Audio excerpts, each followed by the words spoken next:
घेत नाही, दबाव कोणाचा आहे? आजच्या घटनेचा नेमका मला प्रकार काय वाटतं महाराष्ट्राने गेले 9 महिने चाललेला तमाशा आणि अत्याचार आज तुम्ही बघितलं असेल की प्रत्येक कार्यकर्त्यांवरती खोटे गुन्हे दाखल होत आहेत, कोणाला 354 होतो आहे, कोणावरती खोट्या केसेस दाखल करत आहेत.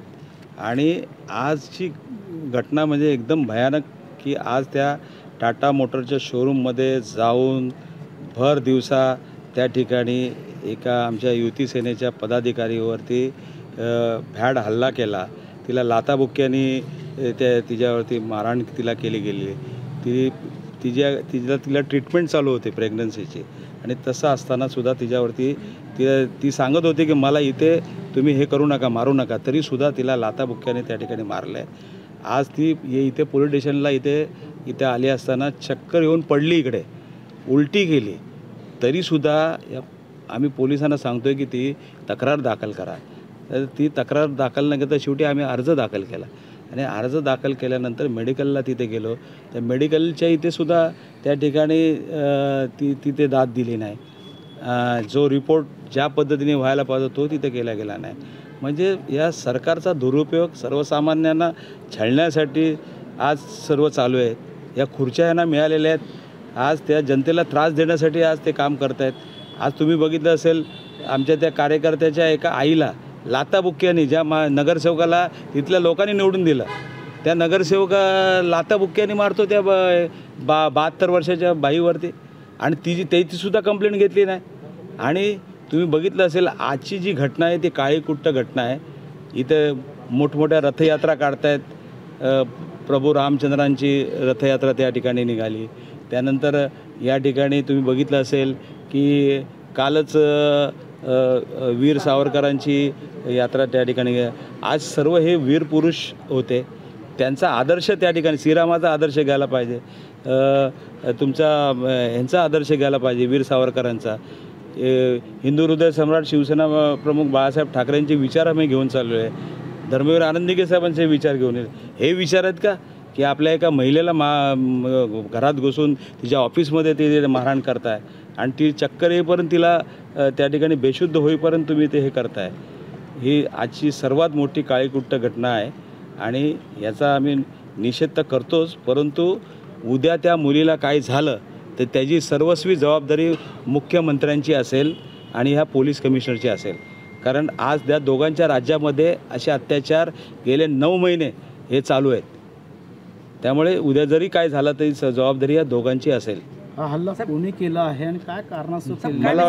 मला वाटतं आज तुम्ही बघितलं असेल राष्ट्रवादी काँग्रेसचा कार्यकर्ता असेल त्याच्यावरती खोट्या केसेस दाखल करा. परवा त्या मला वाटतं काँग्रेसच्या कोणतरी सोशल मीडियावरती त्यांनी काही पोस्ट टाकली, त्याला घरात घुसून त्याला मारला, त्याचा व्हिडिओ बनवला आणि जो हे काय त्यांना मारायचा परवानगी दिलाय का पोलीस स्टेशननी यांना? आज कुठे तुम्ही हे करणार आहे तुम्ही सांगा मला? पोलीस स्टेशननी तुम्हाला मारायचा परवाना दिलाय तुम्हाला का मुख्यमंत्र्यांनी दिलाय तुम्हाला? कायदा हातात घेण्याचं काम त्यांचं चालू आहे साहेब. 9 महिने ज्या पद्धतीने चाललं आहे, कायदा सुव्यवस्था संपूर्ण बिघडलेली आहेत. इथे तुम्ही बघितलं तर कित्येक खून या ठिकाणी झालेले आहेत. म्हणजे आज तुम्ही जर बघितलं असेल ठाण्यातलं सर्वात वातावरण एकदम भयानक आहे. कधी काय होईल सांगू शकत नाही आणि हे सर्व मंडळी पोलीस प्रोटेक्शनमध्ये घेऊन काम करत आहेत, पोलीस प्रोटेक्शनमध्ये काम घेऊन करत आहेत.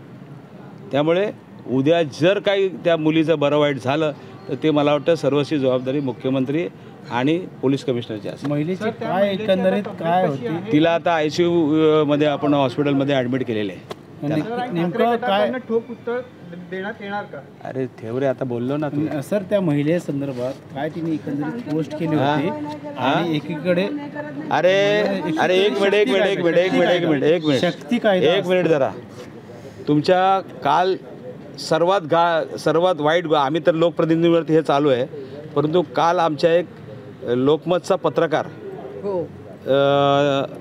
इंगळे नावाचा जो प्रामाणिक मुलगा आहे, जे काही आहे ते सत्य दाखवतो, त्यालासुद्धा मुख्यमंत्र्यांच्या इकडून हे झालं काय?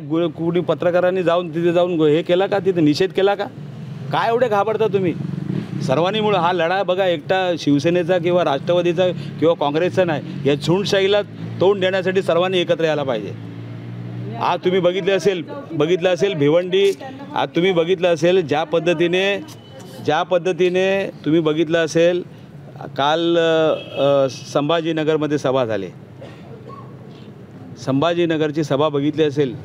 लोकांना रस्त्यावर उतरून देऊ नका. लोक जर रस्त्यावर उतरले ना तर भारी पडेल. एवढं तुम्हाला सांगतो. चला. एबीपी माझा, उघडा डोळे बघा नीट.